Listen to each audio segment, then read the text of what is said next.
We're going to find them.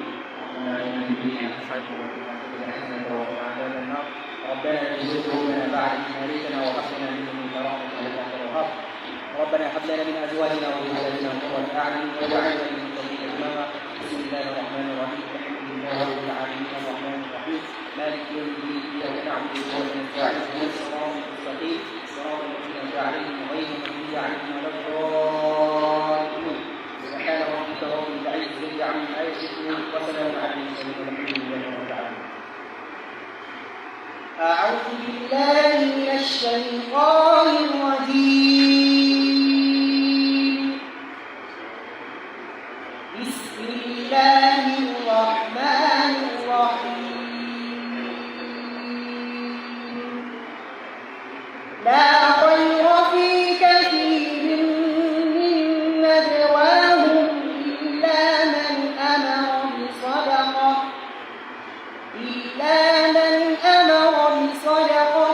أو معروف أو إصلاح بين الناس ومن يفعل ذلك ابتغاء مرضات الله فسوف نؤتيه أجرا عظيما. ومن يشاقق الرسول من بعد ما تبين له الهدى ويتبع غير سبيل المؤمنين نوله ما تولى ونصله جهنم وساءت مصيرا. إن الله لا يغفر أن يشرك به ويغفر ما دون ذلك لمن يشاء. ومن يشرك بالله فقد ضل ضلالا بعيدا. إن يدعون من دونه إلا إناثا وإن يدعون إلا شيطانا مريدا لعنه الله وقال لأتخذن من عبادك نصيبا مفروضا ولأضلنهم ولأمنينهم ولآمرنهم فليبتكن آذان الأنعام ولآمرنهم فليغيرن خلق الله. ومن يتخذ الشيطان وليا من دون الله فقد خسر خسرانا مبينا. يعدهم ويمنيهم وما يعدهم الشيطان إلا غرورا. أولئك مأواهم جهنم ولا يجدون عنها محيصا. صدق الله العظيم. بسم الله الرحمن الرحيم. يا أيها الذين آمنوا استجيبوا لله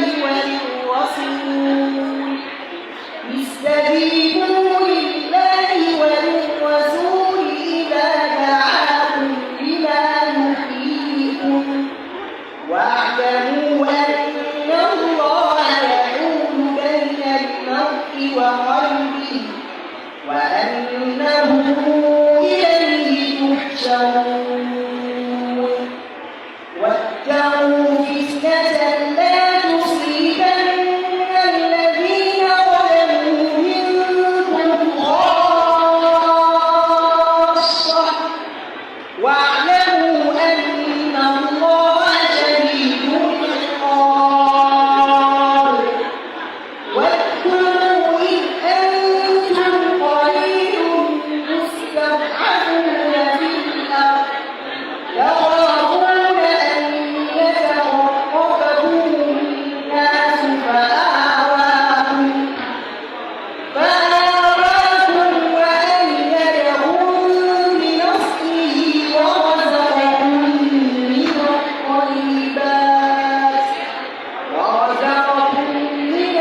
الطيبات لعلكم تشكرون يا أيها الذين آمنوا لا تخونوا الله والرسول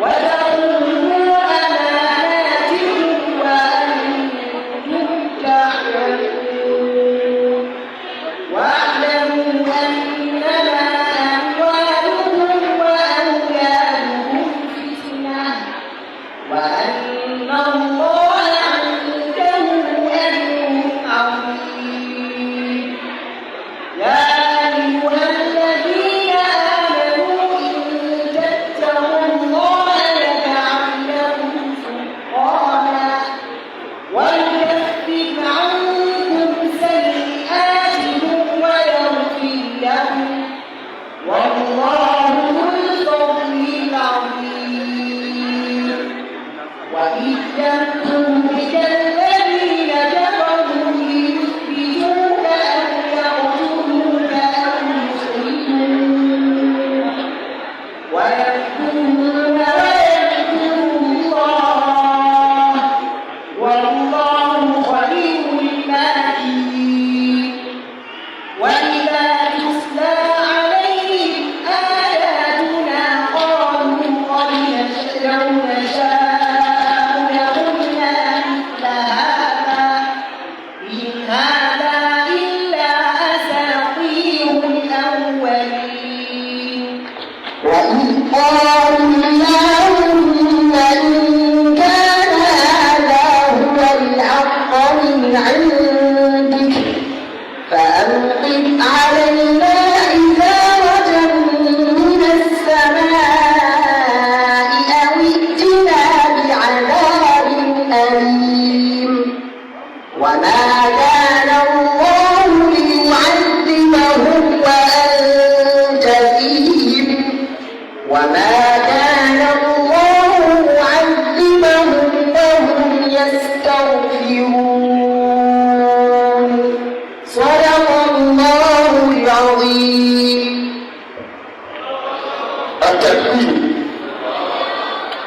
Alhamdulillah, that has been citation of the Holy Quran by Naib al-Amir Wan, Madam Abdul Malik. May Allah increase you in knowledge. I will at least be mixing the language because we have some other visitors who may not necessarily understand English very well. Therefore, for the benefit of those people who will be mixing the language, at least we will be speaking in Hausa. Manyan baki da suka halarci wannan wuri muna muku maraba, kamar yadda muka sani mun taru ne domin taya 'yan uwanmu musulmi waɗanda Allah ya azurta su da kammala wannan makaranta. Wasu sun yi shekara 4, wasu shekara 5. Cikin ikon Allah ya azurta su da gamawa, shine muka taru domin taya su murnan kammala wannan karatu da Allah ya azurta su da shi. Muna fata Allah ya sanya wa karatunsu albarka. Waɗanda suka zo daga wurare masu nisa domin taya 'yan uwansu murna, muna fatan Allah ya ba su ladan da yake ba wa masu lada aikata aiki na addini. Ba tare da bata lokaci ba, zan gabatar da manyan baki waɗanda suke kan haitin da ake faɗa. Kamar yadda kuka sani, wannan taro yana gudana ne ƙarƙashin jagorancin Grand Patron na Mssn na nan kasure, wato Professor Yakubu Tahir Gari, kuma ya samu halarta a karmakalla. Barka da su. A tare da shi, kamar yadda muke gani, muna tare da mataimakin shugaban majalisar malamai na jama'a da zarafin bidiyar ƙarfi suna asisawa Sheikh Ismail Idris na jihar Borno. Sheikh Umar Bashir Kashiru shi ma ya samu halartar wannan taron. Bakar magana a barka da zuwa. Of course, muna tare da yin speaker mu wadda zai gabatar mana da makala kenan, wadda shi ma ya tsaye a wannan makaranta, Dr. Mustafa Sa'idu da History Department Sabu a Masarautar. I'm using this opportunity to welcome each and every invited guest and our special guests who are all welcome to this very important occasion. May I now invite the chairman of this occasion, Professor Yakubu Tahir Gari, for his opening remarks. Bismillah.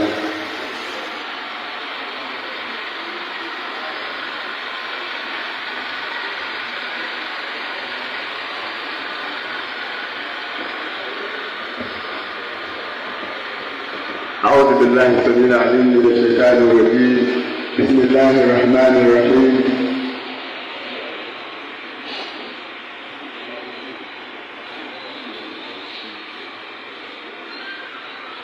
بسم الله الرحمن الرحيم. الحمد لله وحده والصلاة والسلام على من لا نبي بعده. اللهم يا مثبت الأسباب ويا مقدر الأقدار توكلنا عليك يا رب العالمين ونفوض أمورنا إليك إن الله بصير بالعباد.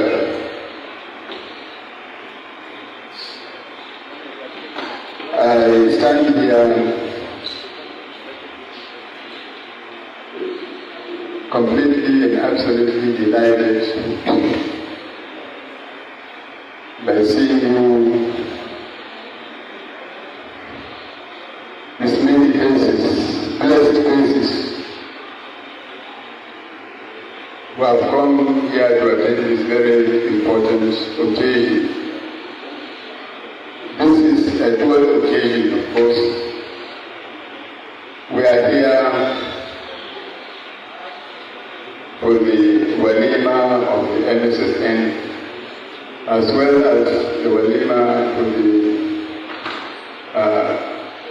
outgoing, or rather, those of us, our sons and daughters, our brothers, whom Allah subhanahu wa ta'ala has blessed with the completion of their studies in this blessed university. We are grateful to you, O Allah subhanahu wa ta'ala, for the opportunity, for all the blessings that you have conferred on us. And we are thankful to all those who have time to come and bless this occasion.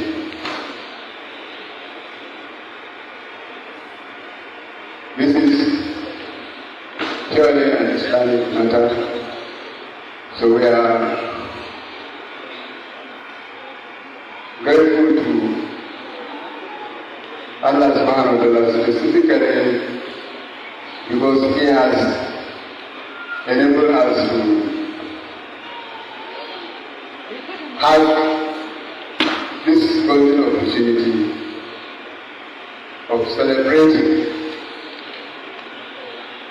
the graduates of this university who are Muslims and who have in various fields have been able to accomplish this feat. Now the one component of this affair, that is the issue of Mssn Wolimah. The executives of Mssn have come to the end of their tenure. They have done what they can, and we are grateful to them. We are grateful to Allah subhanahu wa ta'ala for supporting them. Mssn have come all along through the years, since the establishment of this university. It has started very well, although along the line, over the years, things have turned very sour, especially to us as Muslims in this university. So Mssn has been grappling with the situation of gross immorality that is pervading in this university. Unlike the initial take-up of the university, now the university is growing, and the problems of the university is growing as well. We are witnessing unprecedented issues of immorality reports upon reports on daily basis.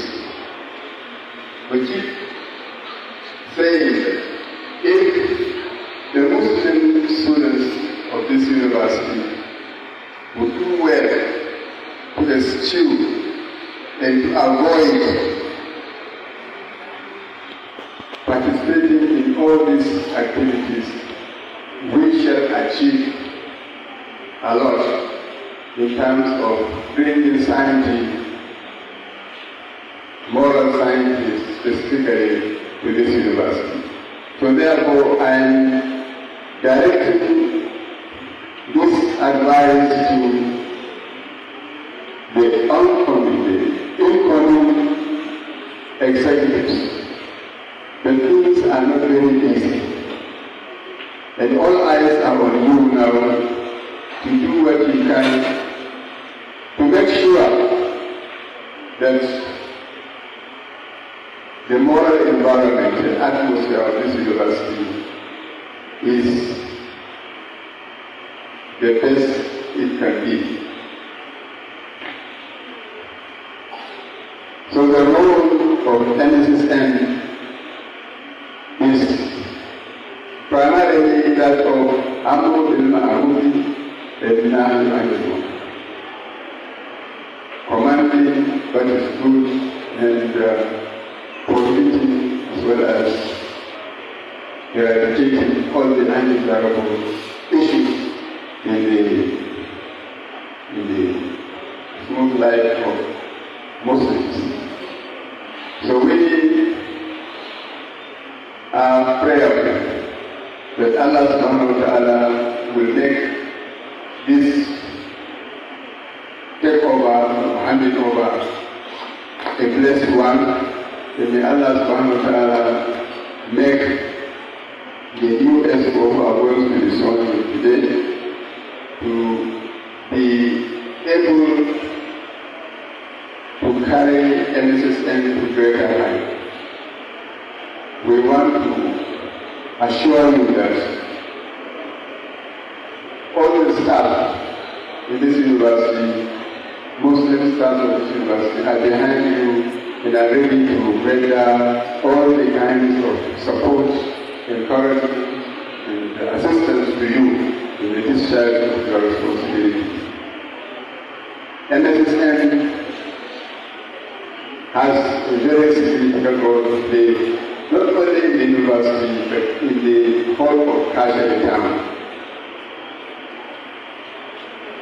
Everyone living within this environment, Kashmir, must feel the impact of Mssn. So may Allah subhanahu wa ta'ala bless you and also give you the courage and the might to undertake this very important task. It is very difficult task. And we are optimistic that inshallah if you put what you have, Allah subhanahu wa ta'ala will complement the rest of you. As I said, I want to reiterate again that we are solidly behind you, and inshallah we shall do all that we can to make sure that you are a success. And as for the graduating students, we hope and wish and pray to Allah subhanahu wa ta'ala to bless your certificate, to bless your knowledge, and may Allah subhanahu wa ta'ala be a guide to you to whatever endeavor you choose to best in this life. And may Allah subhanahu wa ta'ala make your knowledge beneficial to yourself, to your community, your family, your community, as well as the general Muslim community of Nigeria and up to Africa and the world in general. So this is the short remark that I have. I want to also thank again those who have the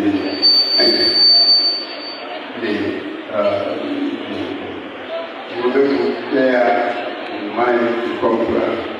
We were not very sure about the ceremony, but our guests have made this occasion a colorful one. We are very, very grateful to you, and Allah subhanahu wa ta'ala make you benefit from all that you are going to hear and experience in this our grand occasion. Assalamu alaikum wa rahmatullahi ta'ala wa barakatuh. Wa alaikum assalam wa rahmatullahi wa barakatuh. Atakbir.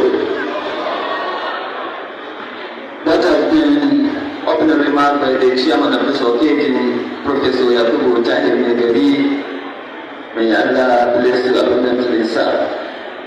Kamar yadda aka ce mun saurari jawabin maraba da baki ne daga bakin uban wannan taro wato Professor Yakubu Tahir Megari. Muna fatan Allah ya kara mishi imani da tsawon rai. Shi ko a matsayin shi na uba da wannan taro ya ja hankalin musamman waɗanda za su gama, ya ce taro ne ya haɗa taro guda biyu. Ana taya waɗanda suka kammala, sannan kuma akwai sabbin shugabanni na MSS tun da wannan sun gama, akwai sabbi da za a naɗa. To taro ne guda biyu, an ga murnan gama makaranta, sannan kuma za a naɗa sabbin shugabanni na MSS. Ya musu addu'an cewa akwai challenges da yawa a gabansu, irin yadda rashin tarbiyya yake karawa a wannan jami'a, su ɗauki wannan ɗin a matsayin challenge wadda za su dora daga inda waɗanda suka gama suka fito a tsaya, sai su dora daga wurin, sannan kuma yi musu addu'a da fatan alkhairi musamman waɗanda suka gama.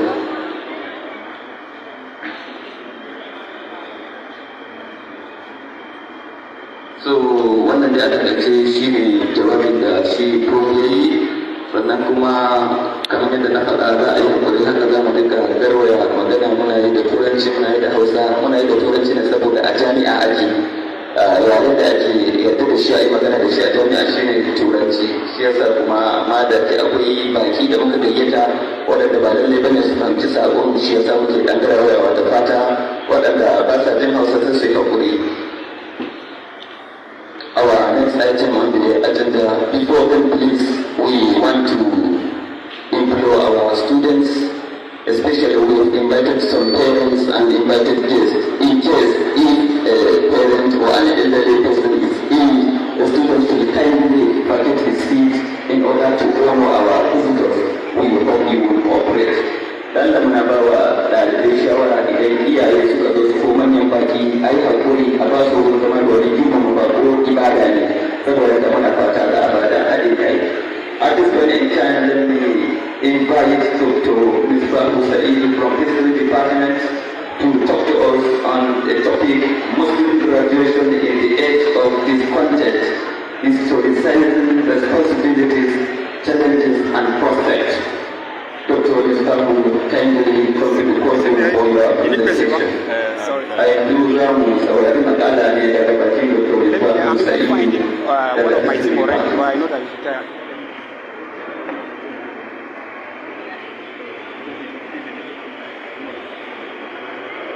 إن الحمد لله نحمده ونستعينه ونستغفره ونعوذ بالله من شرور this historic occasion, which is graduation Wolimah of our dear Muslim brothers and sisters in this university. May Allah subhanahu wa ta'ala continue to bless our noble Prophet, Prophet Muhammad sallallahu alaihi wasallam, who doubles as the most influential man in history according to my heart. I want to also equally use this opportunity to express my profuse gratitude and appreciation to the chairman of this occasion, Professor Tahir Megari, Sheikh Umar Kashare, and then our amiable HOD head of the department of Umar Zubair. I want to equally express my profuse gratitude and appreciation to the leadership of the Muslim Student Society of Nigeria, the Professor Kashare branch, for finding me worthy of being invited to come and share my thoughts on this all-important topic. Actually, I was given a free hand to choose or to represent this topic, and as the MC rightly said, I represent it to read this way. That's Muslim graduate in the age of discontent, historicizing responsibilities, challenges, and prospects. We're in an academic environment. Before we get into discussing this particular topic, it is very important to clarify our concept. Who is a Muslim? We know all these things, but we'll have a working definition. Who is a Muslim? Who who is a graduate, who is a Muslim graduate, what is the meaning of discontent? Are we in the age of discontent? What are the responsibilities of the Muslim graduate? What are the challenges? What are the prospects? Okay? So we'll delve into this important thing.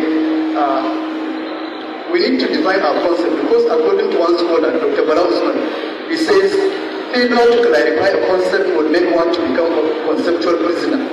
So we don't want to be enslaved by our concept. So we need to clarify the concept. We need to define these basic terms. This is very important in our understanding. If we say Muslim, I think it's obvious, it's a person who submits to the will of Allah subhanahu wa ta'ala. And that there are many levels. You are a Muslim, you have Iman, the level of Ihsan and whatever. So the most important thing is a Muslim person who submits, just like the meaning of Islam, submission to the will of Allah subhanahu wa ta'ala. And Islam will not delve into this discussion. Unlike, for example, other religions, if you look at colonial literature, they will call Muslims as Muhammadans, or they will call Islam as Muhammadanism. However, this is not correct historically, because unlike other religions that were named after their founders or after the region in which those religions emerged, Islam was actually the religion and still the religion of Allah subhanahu wa ta'ala. Unlike these other religions, for example, some religions took their name from certain, maybe their founders. They'll say, okay, Zoroastrianism from Zoroaster, Buddhism from the term of Buddha, and others.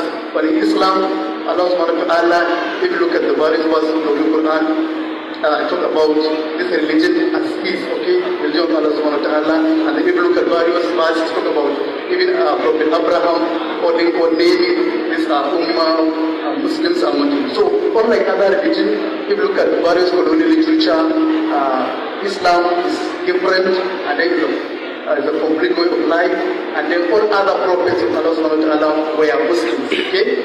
So we have this particular notion. Then graduate, who is a graduate? Graduate is a person who successfully completed a course of study or training, especially first degree. So at least we're in the right track now, that we have some of our brothers and sisters who have successfully completed a particular course of study in the University of Kashmir, and then we can comfortably call them graduates. Okay? So we have Muslims graduate in our midst right now. Then discontent, what does that mean? People say discontent. We're referring to feeling of wanting better treatment. For example, feeling of dissatisfaction. Maybe you are not contented with something. You are not satisfied with something, okay? We'll discuss this particular instance maybe within the context of Nigeria. Are we in the age of discontent? Let me ask this question. Are we in the age of discontent? Are we satisfied with what is happening in our country? Are we? So if we are going to look at some evidences maybe from historical, maybe analysis perspective, this issue of age of discontent from global, continental, national and local level.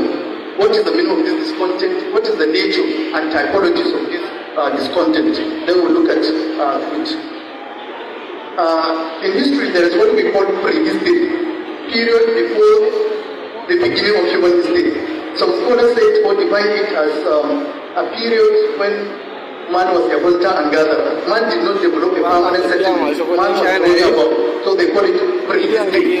While colonial scholars would call it, if they say prehistory, they are referring to period when there was no written document. However, African historians, most of them, some of them were Muslims, did not agree with this particular notion. Because if you say prehistory, you are referring to recorded history. What about societies that did not develop a system of writing? Okay? We have societies who preserve their knowledge and their memories and whatever. So that's why the first definition is more acceptable. If we say prehistory, we are referring to period when man was a hunter and gatherer. And history started when man developed a permanent settlement, engaged in agriculture, developed a civilization, and when various civilizations, Sumerian civilization, Mesopotamian civilization, Babylonian civilization, Roman civilization, Assyrian civilization, Phoenician civilization, Hittite civilizations, and other civilizations. You have Islamic civilizations. Okay? Now, this is very important. We look at it. Are we in the age of discontent? Then the answer would be yes, globally. If we say discontent, many people are not satisfied are not happy with what is happening in our world, in our continent, in our nation. Recently we had this issue of Zanga-Zanga. You remember? Zanga-Zanga, is it expression of happiness or sadness?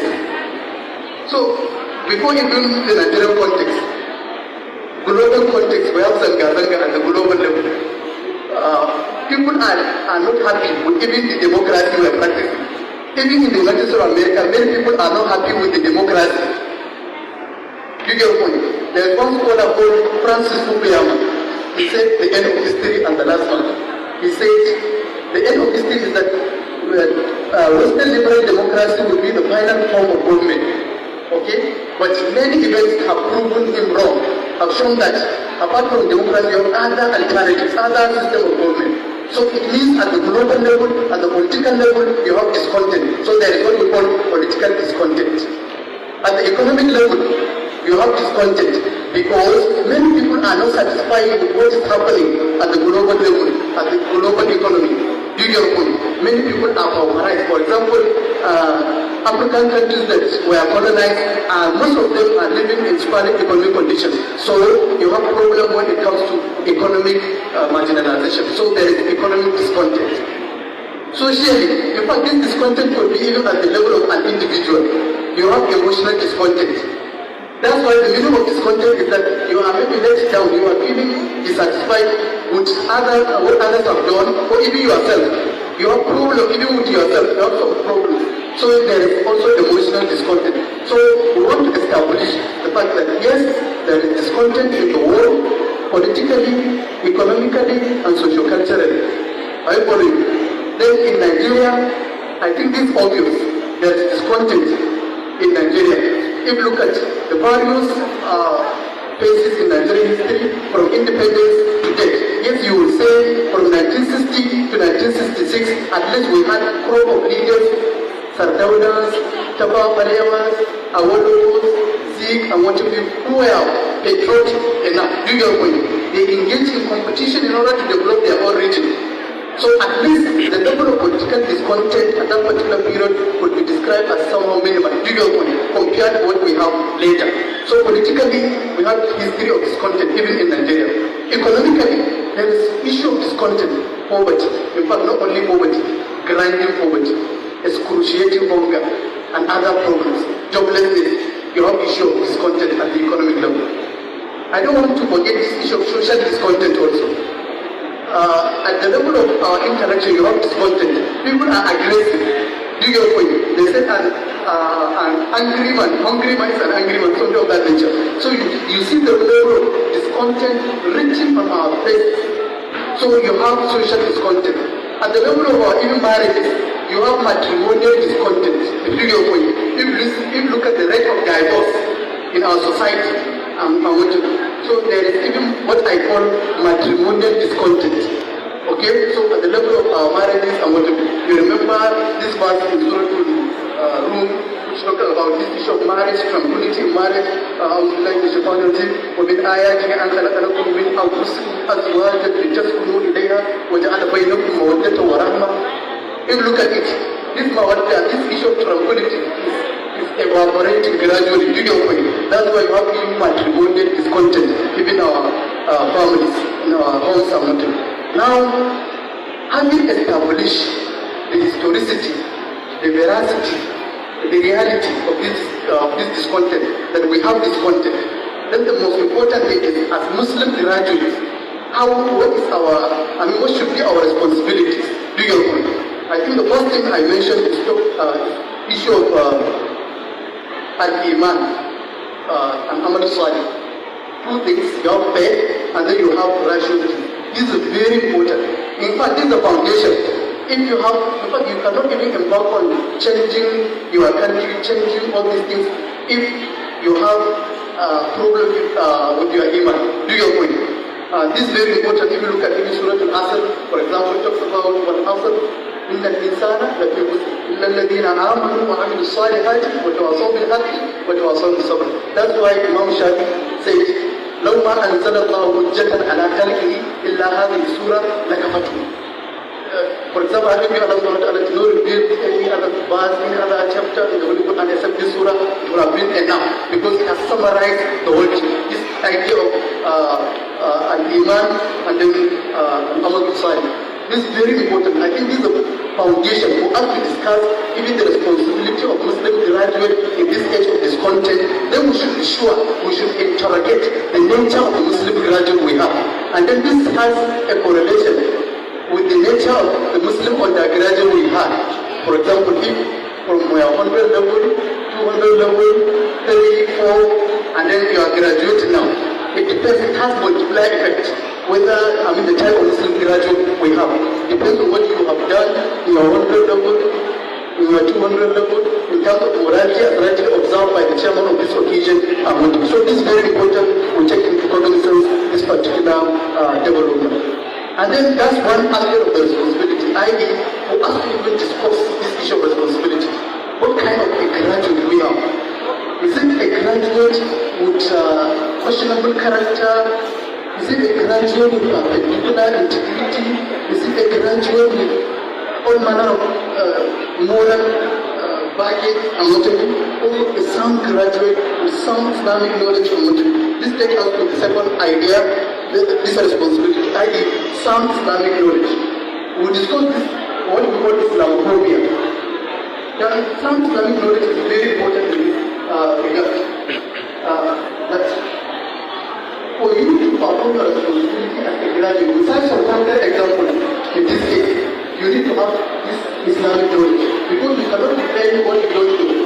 I will cite some concrete examples. One of the, maybe discussing the challenges you will face in your, maybe during MRC orientation camp, the challenges you will face after NYSC and whatever.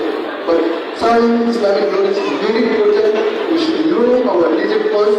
It is only on that basis that we can be in a better position to change things for the better.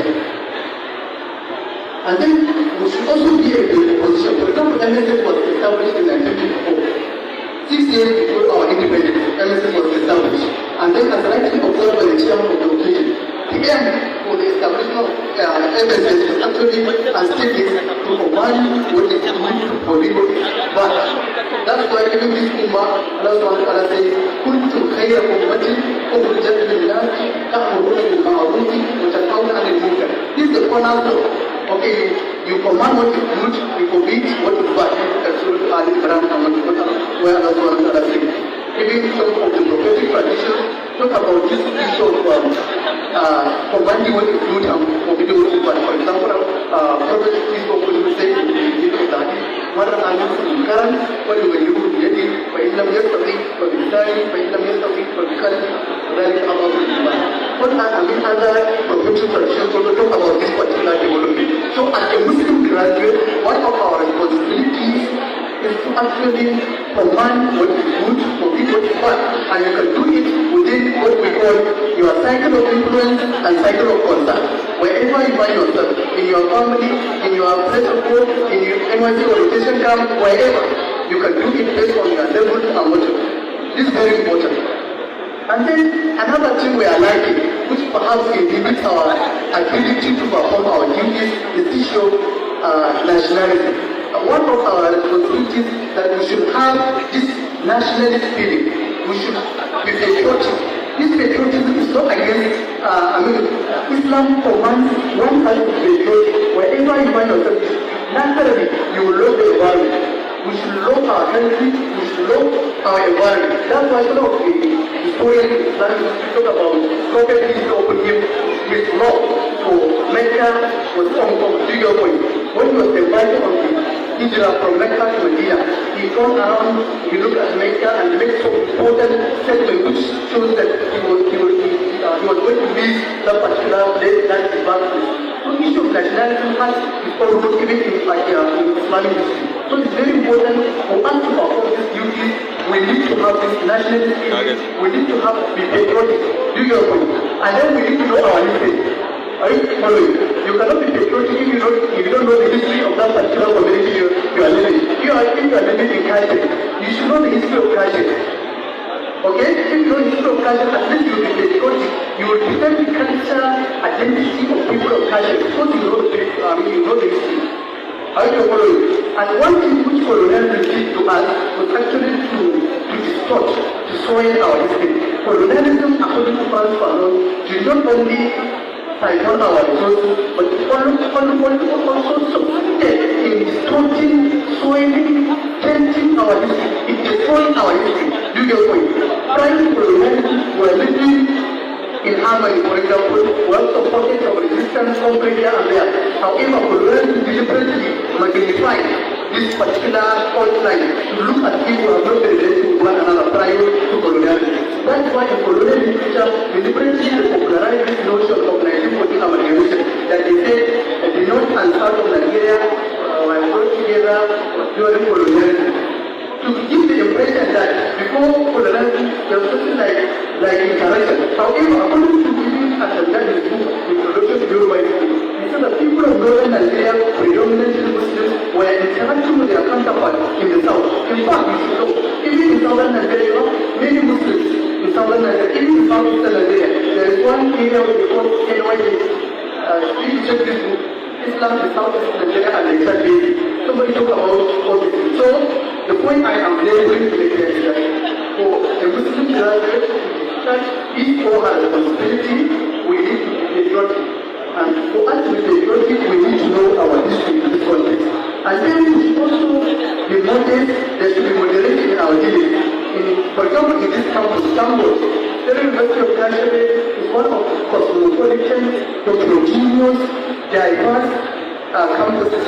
One of the campuses actually in this country. There are many populations from north, south, and west. And this is very important for us.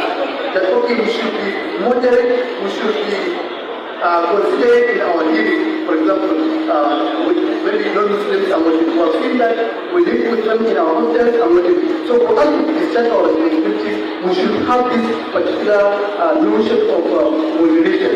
That there shouldn't be extremism and there shouldn't be laxism. That okay, we should be in between. Okay? That's why I was not asking, وكذلك جعلناكم أمة وسطا لتكونوا شهداء على الناس وفي اليوم الضباط. Issue of moderation, that we should be moderate in our dealings and motives. So this is very important in our interaction and motives. Again, for us to discharge our responsibilities, part of this responsibility is for us to be honest, to be just in our dealing. In fact, one of the reasons why people embraced Islam during the time of Prophet Muhammad was because of his character. Do you agree? Before he became Prophet of Allah was called an Amin. Do you agree? Trustworthy. So for us to discharge this particular responsibility, we need to display this particular notion, this part of Islam, this character of honesty, this idea of justice. For example, in Harvard University, at the entrance of Harvard University, this particular verse was posted at the entrance of the faculty of law to demonstrate this idea of justice. It has summarized this idea of justice. Also, then the verse says, يا أيها الذين آمنوا كونوا قوامين بالقسط شهداء لله ولو على أنفسكم أو الوالدين والأقربين. Up to the end of the verse, it has summarized the idea of justice. And the life of Prophet displayed, typified this idea of justice. He was just very honest in his dealings. That's why many non-Muslims embraced Islam because of his honesty, because he was just. According to Young India of 1924, Mahatma Gandhi, one of the Indian nationalists, says that it was actually the character, the attitude of Prophet Muhammad that endeared, that attracted many Muslims, many non-Muslims to embrace Islam. So as Muslim graduates, we have to emulate this particular notion, this particular idea that we should be just, we should be moderate in our dealing, and we should also remember this idea of al-wala wal-bara in Islamic ideology. And then we should also look at this idea. I think I talked about this idea of plurality. Allah subhanahu wa ta'ala says, يَا أَيُّهَا الَّذِينَ آمَنُوا إِنَّا خَلَقْنَاكُم مِّن ذَكَرٍ وَأُنثَىٰ وَجَعَلْنَاكُمْ شُعُوبًا وَقَبَائِلَ لِتَعَارَفُوا إِنَّ أَكْرَمَكُمْ عِندَ اللَّهِ أَتْقَاكُمْ. This is very important. This idea of plurality. You know, in Islam there's no difference between whether you are Negroid, Caucasoid, Australoid, Mongoloid, or other different. Do you get the point? The most important thing is fight. Whether you are fight, do your thing. That's the most important thing. So don't say, if you are claiming that, okay, you belong to so group, remember that not some acts who are not Muslims. Put your embrace Islam, do your thing. So in Islam, the most important thing is this idea of piety, this idea of God consciousness, and worship. So as a Muslim graduate, as expected, it is assumed that you have internalized all these values, these important principles, and worship. If you look at this Nigerian state, recently, I would say recently, maybe 200-300 years back, during the jihad of Usman bin Fodio, he was able to display this notion of honesty, integrity, and just do your thing. First, he tried to acquire knowledge first. Okay? That's why Imam Bukhari talked about this particular chapter, that Babu then after the Qawli wal Amal, you acquire the knowledge first and what it is. Usman bin Fodio, according to Nurela, in his book Sabato Kalime, was born on 15 December 1754. And the first 20 years of his life were actually devoted to reading, teaching, reading. He read, he schooled, he studied under various scholars from his father, his uncles, and whatever. If you look at his daughter, Nana Asma'u, became one of the prolific writers in Nigerian history. Do you agree? If you join them, suppose they have written more than 700 manuscripts and whatever. So at least if you look at our history, we can fall on this particular part of our history, we can celebrate it, we can build on it. That okay, we have a culture, we have an identity which symbolize reading and whatever. And we know the importance of giving knowledge in Islam. The word ilm has been mentioned in the Holy Quran about 750 times. This is because you remember the best regulation and whatever. So knowledge is the cornerstone of Islamic civilization. According to Kim Wallace, somebody wrote a book that what Islam did for us is the title of the book. What Islam did for us, understanding the contributions of Islam to Western civilization. When Europeans were wrestling with that age, with underdevelopment, Islam served as a beacon of light for European that age. Many civilizations, many contributions, for example, all these algorithms we know in mathematics, all these things were actually Muslim contribution to some of these civilizations. Okay? So we have a very important civilization. In fact, in 19th century Baghdad, you have issue of giving what they call millet system. In a house of millet system, actual community of non-Muslims living in an Islamic state, Ahlul Dhimmah, they were paying jizya and whatever. So this to tell you the level of tolerance, accommodation in Islamic history, unlike what many other writers have been advocating to various groups. According to Professor Muhammad Qutb in his book, Islam, the Misunderstood Religion, he says that the Byzantine Empire is the eastern part of the Roman Empire. When the Muslims were about to conquer the Byzantine Empire, in fact, they submitted peacefully to the Muslims because they said they prefer to be ruled by Muslims than the other people. Do you get the point? So this to tell you the level of accommodation, tolerance, and what is displayed by Muslims in Islamic history. So this is very important. We check into communism. The most important point is, if you know all these historical explanations, you should be able to internalize. Let's see these things in practice so that we can develop. But in the course of discharging these responsibilities, you will face some challenges definitely. The first challenge you will face is that this campaign of calumny, for example, this image revolution campaign, I will call it image revolution campaign. That okay, according to Professor Mahmoud Omdai, he wrote a book, Good Muslims, Bad Muslims, the Cold War and the Root of Change. That okay, if you try to observe high daily prayers, to observe sound, to observe all these pillars of Islam, then you will become an extremist. Do you know? And some of you, because you are a Muslim graduate, you don't want to be labeled as extremist. But let me tell you something. Interestingly, this label, Europeans will call you an extremist today, but later they will celebrate you.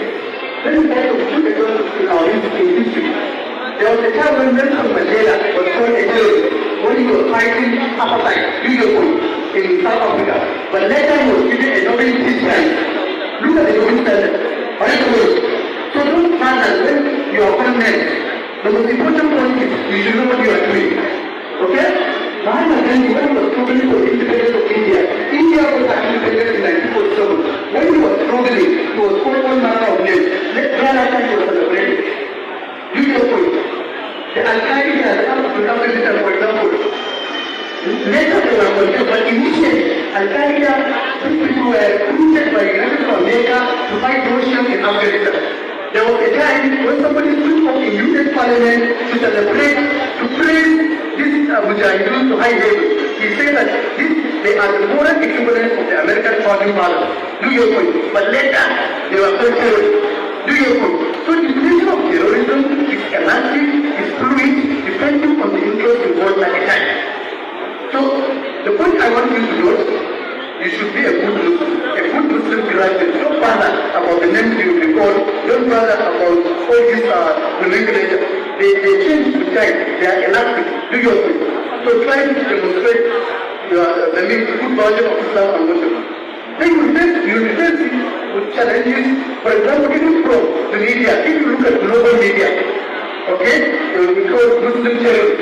Then if you look at the definition of terrorism, according to some scholars, they said that terrorism has more than 200 definitions. Do your way, depending on the person defining it. Are you following? There was a time from 1914 to the outbreak of the Second World War, about 200 terrorist attacks were announced in the world, and none of these terrorist attacks were actually carried out by Muslims. Do you know? In 1995, we also the Wolimah bomb blast in the United States of America, or Comm bomb blast. The bomb blast was not carried out by Muslims, it was carried out by Christians of Catholic persuasion. Do you know? So terrorism is not a monopoly of any religion. No religion or religion has a monopoly of terrorism. So calm down, if you look at our history, you see all these things. Even according to Brother Lewis, in his book, Middle East, 200 years before 2000 years before the rise of Christianity to the present day. He talked about, he said, terrorism has not been part of Islamic history. Even suicide bombing is a 20th century development. Do your point. I was supposed to listen to a lecture by one time following of Jericho. He talked about this issue of Islamophobia. Do your point. Islamophobia. He don't like Islam because of misconceptions and motives. So as a Muslim graduate, these are some of the challenges you will face. Let me come down to Nigeria. Even NYSC, this is one of the challenges you will encounter. NYSC was established in 1973 as part of the national integration effort of the Nigerian government